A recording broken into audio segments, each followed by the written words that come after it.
अर्जुन की मृत्यु से गंगा माता क्यों हंसने लगी थी? दोस्तों, माना जाता है कि महाभारत काल के सबसे बड़े धनुर्धर अर्जुन अगर महाभारत के युद्ध में नहीं होते तो शायद ही पांडव ये युद्ध जीत पाते। लेकिन आज हम आपको एक ऐसी कहानी बताने जा रहे हैं जिसे सुनकर आप हैरान रह जाएंगे। महाभारत में एक ऐसी कथा का वर्णन किया गया है जिसमें अर्जुन के पुत्र ने ही कर दिया था अपने पिता का वध। आखिर क्यों अर्जुन की मृत्यु पर देवी गंगा मुस्कुराने लगी? आइए जानते हैं पूरी कहानी वीडियो के अंत तक।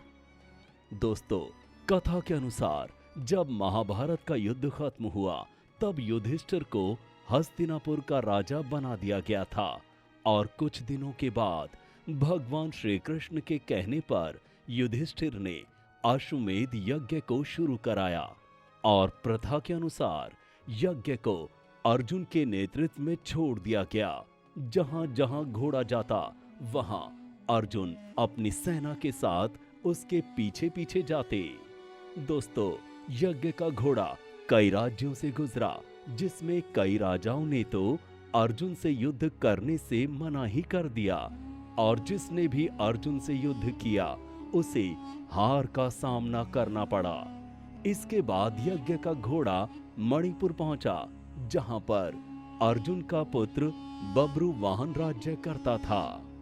तब वो अपने पिता के स्वागत के लिए राज्य की सीमा पर पहुंच गया, लेकिन जैसे ही अर्जुन ने राज्य की सीमा पर बब्रुवाहन को स्वागत की तैयारी करते देखा तभी अर्जुन अपने पुत्र से बोले कि वे फिलहाल उसके पिता नहीं हैं बल्कि हस्तिनापुर का प्रतिनिधित्व कर रहे हैं, इसलिए बब्रुवाहन को खुद से नियमानुसार युद्ध करने को कहा।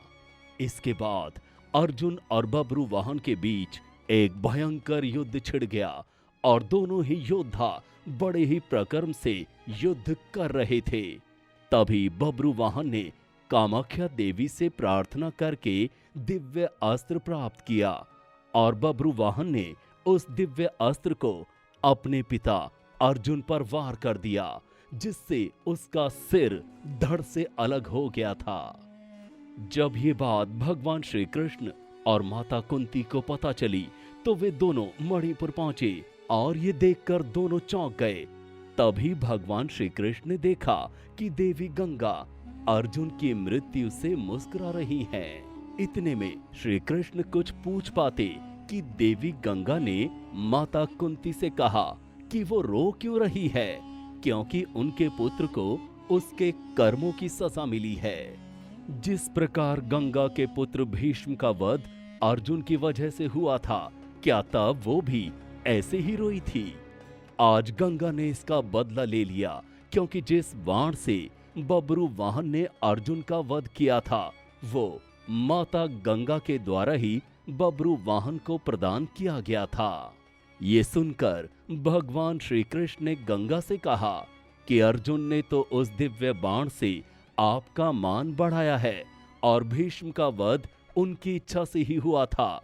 भगवान श्री कृष्ण के तर्क सुनकर गंगा माता ने अर्जुन के सिर को जोड़े जाने का उपाय बताया, जिससे अर्जुन पुनः जीवित हो गए। दोस्तों, अगर आपको हमारी ये वीडियो अच्छी लगी हो तो वीडियो को लाइक करें, शेयर करें और कमेंट बॉक्स में जय श्री कृष्णा लिखना न भूलें।